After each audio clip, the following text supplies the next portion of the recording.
I'm Lee Moore. I'm Rob Moore. And this is the Chinese Literature Podcast Supplement. Because people have been banging on our doors, begging for more content. Please give us more content. So here we are. And Rob, you know, we serve the people. We always serve the people. We're good students of Mao in this way. We do as the people command. 为人民服务, right? That's it. That's Rob, exactly actually, it. I think you actually have been, you're so much into the service of the people that you have been a fu yuan. I totally have. I have been a fu yuan, or, you know, depending on where you are in China, it's fu yuan, fu yuan. There it is. There's the fu yuan. I remember that when I first moved to Tianjin, I thought that was the actual term, fu yuan. I didn't even know there were 3 characters. I just heard 2 syllables, you know. We're making fun of the North Chinese accent I love for the those North who China don't speak accent. Chinese. I will always love the North China great. accent until I die. Anyways, so today, this supplemental episode is focused specifically on what? Well, you know, the idea came out of, we're doing a long series on 100 years of Chinese literature. And a lot of what prompted our choices in the series was a scholarship we've been doing at the university in grad school, and thinking, you know, there's a lot of the stuff that people could really be reading. Some stuff is really just inside baseball and it's way too difficult, but a lot of other stuff needs to be read. It's out there. Yeah. So this is gonna probably be a recurring segment. It will sometimes be informed directly by a series we're doing. Sometimes it won't. We're not gonna shoehorn it in just because. So this last week we did a podcast on the 1900 to 1910, and so today's supplemental podcast is on a work that, you know, this is the other thing, is you and I have tried to agree on what's the one thing that we're going to talk about from this week. And actually in the late Qing, for you and I, the choice was fairly easy in a way. super easy. So what we're going to be talking about, and this is going to be a short one, incidentally, if you can't already tell, this is going to be about 5 to 6 minutes, is Lin Shu Incorporated by Michael Gibbs-Hill. Who is a scholar at William and Mary University in Virginia. Yeah. Great scholar. Great writer. Yes, this is one of the handful of works on the late Qing. Not a lot has been written on the late Qing. It's kind of like a black hole in Chinese literature and Chinese history. Because there's not that much that's canonical from the period. You and I talked about this a little bit in the podcast, but it's nothing like the May 4th movement, where there's clear classics in modern Chinese literature. This is more experimental. It's a lot of translation. And Michael Gibbs-Hill figures out some really interesting things to do with translated literature in particular. So first, just really quickly, who is Lin Shu and why is he incorporated? So Lin Shu was hands down the most prolific translator in the late Qing. He translated over 180 works. So Lin Shu must be an incredible scholar of English and French, right, Rob? Huh? Except that, yeah, as though you haven't read the same stuff I have. I love when we ask questions that were clearly fake. Anyway, no, he spoke no other languages besides Chinese. This is one of the fun things about the story. So hang on, he was a translator, but he spoke no languages other than Chinese. It's so weird when you tell people about that.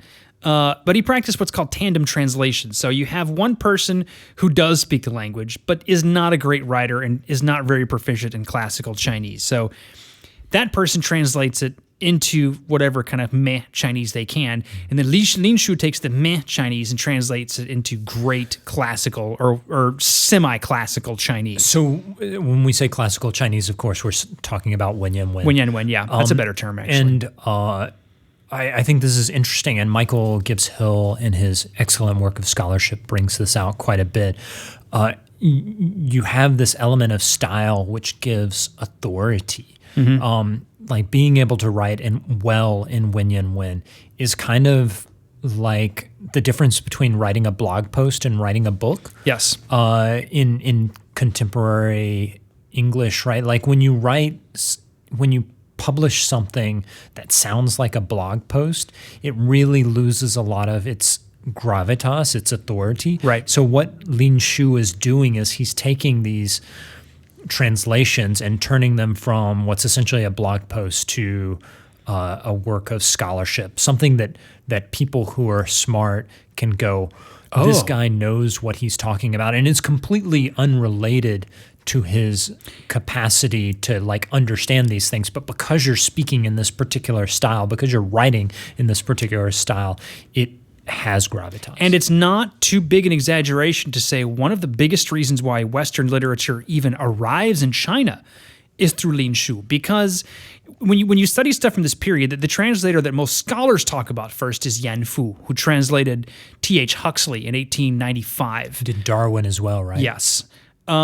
These are big major translations, but next to nobody read them, right? Now, when Lin Shu first translated Alexandre Dumas Fils' La Dame aux Camélias, the Lady of the Camellias, right at the turn of the century, 1900, 1899, 1900, it became a runaway bestseller. They were all kind of caught off guard. Oh, wow, people want to read this, right? So this blew the doors off the market for non-Chinese literature. They really weren't expecting. No. Right? Like, no, they Hill were not talks about expecting it. this. No, they were not expecting it. But and I have written a dissertation chapter on this. I'm not going to bore you with all the specifics. Right? No one deserves that in a supplement like this. But the important part of it is that he was good enough in what he did to be able to sell this. Yeah. So these were mostly works of literature. Yes, and to bring it back to Michael Gibbs-Hill's work, what's essential about this work is that he combines wonderful commentaries on the actual history of the period with fantastic readings and analyses of translated text, which is not a lot of people do. And he does it really well. It's very hard to kind of get the thing that Michael Gibbs-Hill does, which is thinking in terms of history and literature. Yes. So this is one of the reasons why we both immediately knew this work was one of the works we wanted to promote, because he writes in a way where you're learning about what's happening at the time while also learning about literature, which for someone who's like not a scholar of Chinese literature, that's attractive, right? Like you want to learn as much about the history around the literature as you do about the literature. But ideally you'd get both, and he gives you both. And one of the fascinating things about this is, and he makes this comment, that most scholars in previous eras, or even now for that matter, who write about translation or write about the late Qing never actually read the translations. It's enough to write about the preface. This is what the translator meant to do. Let's just go off of that. Very few people study it because, frankly, it's boring. And it's also very weird. Like it's very strange. Linguistically, and this would really, it's hard to explain to someone who doesn't speak Chinese, but the literary Chinese, the classical Chinese, the Wenyan Wen that they are speaking is very difficult because it has elements of modern vernacular Chinese kind of sprinkled in there, but it also has elements of like classical Tang Dynasty Chinese, and this is the thing, Qing Dynasty Wenyan Wen is also sprinkled in there. So you have these two versions of classical Chinese plus modern vernacular Chinese all kind of competing, and it makes complete sense to anyone who is reading it contemporaneously, who is educated in that, but it doesn't make sense. The best analogy I can think of is think of Isaac Newton writing Principia, right? Like he is writing, he's educated in the Latin of Horace and of Virgil, and so he's drawing off of stylistically that Latin, but he's also educated in the Latin of Oxford and Cambridge, and he's drawing off of that Latin, and then there are just words that he has to kind of make up for modern stuff. So you have these three different languages or three different registers kind of competing in these works. That's really hard. On top of that, and we need to wrap this up because this was supposed to be a short supplement. On top of that, you have to deal with what's in the market right now. What are people reading? What are people expecting? There's a lot of things in, for example, The Lady of the Camellias that he translated first that would really have rubbed audiences the wrong way. So, of course, in China, so he changed them. And this is one of the fun things that Gibbs-Hill brings out in his work over and over again is he does not begin with the assumption that, okay, changing this was wrong and he should have done it. He goes, let's put that aside for a second and go, what did he change and why does that matter? So through the actual translated text, he gives you a glimpse of the people from that era, their morals, their ethics, their expectations. So you get at the same time the history of the last decade or so of the Qing transitioning into the Republic, but also how that actually plays out in a text. And we can't leave Michael Gibbs-Hill's work without mentioning the chapter on Uncle Tom's Cabin. Yes. which is worth the price of admission alone. And we've done a podcast on Uncle Tom's Cabin is one of the most popular works in the late Qing, surprisingly, because there's not that many Africans, there's not that many black folks in Qing China, and yet it still speaks powerfully to a Qing audience. Yes. Why? Right, and that's one of the things he digs into is his ability to present the text in a way that he knows is going to find an audience. He's a very, very canny salesman. Lin Shu is. Yes. And how does he sell it? He presents it in terms of aggression by foreign powers. So the idea is, look, in terms of being pushed around by more powerful nations, and I apologize for the term, but this is what he uses, yellow people, not just Chinese, but all Asian sort of yellow people, he calls them, are being pushed around by the West. So this is a novel. He links it directly to the Chinese Exclusion Act, for example. He links Chinese Western imperialism of China to the treatment of African Americans. Right. Which is fascinating because it shows you how interconnected the late Qing is to the rest of the world in terms of politics. Like they're discussing race in America. It's one of the most popular novels being translated.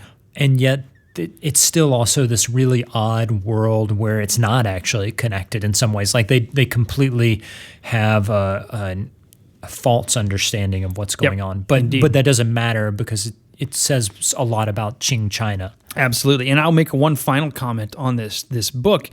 It's not very long. And this sounds like a kind of a negative selling point. It's really not. The number of great scholars who can give you a fantastic piece of scholarship in a concise, short, to-the-point package is vanishingly small. There's very, very few. This is one of them.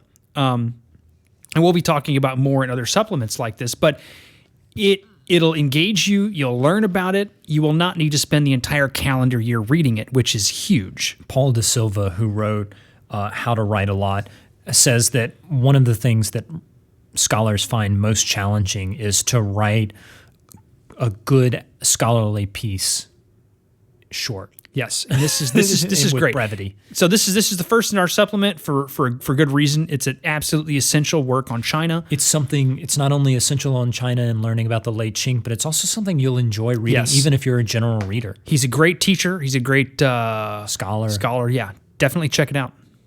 I'm Lee Moore. I'm Rob Moore, and this is the Chinese Literature Podcast Supplement.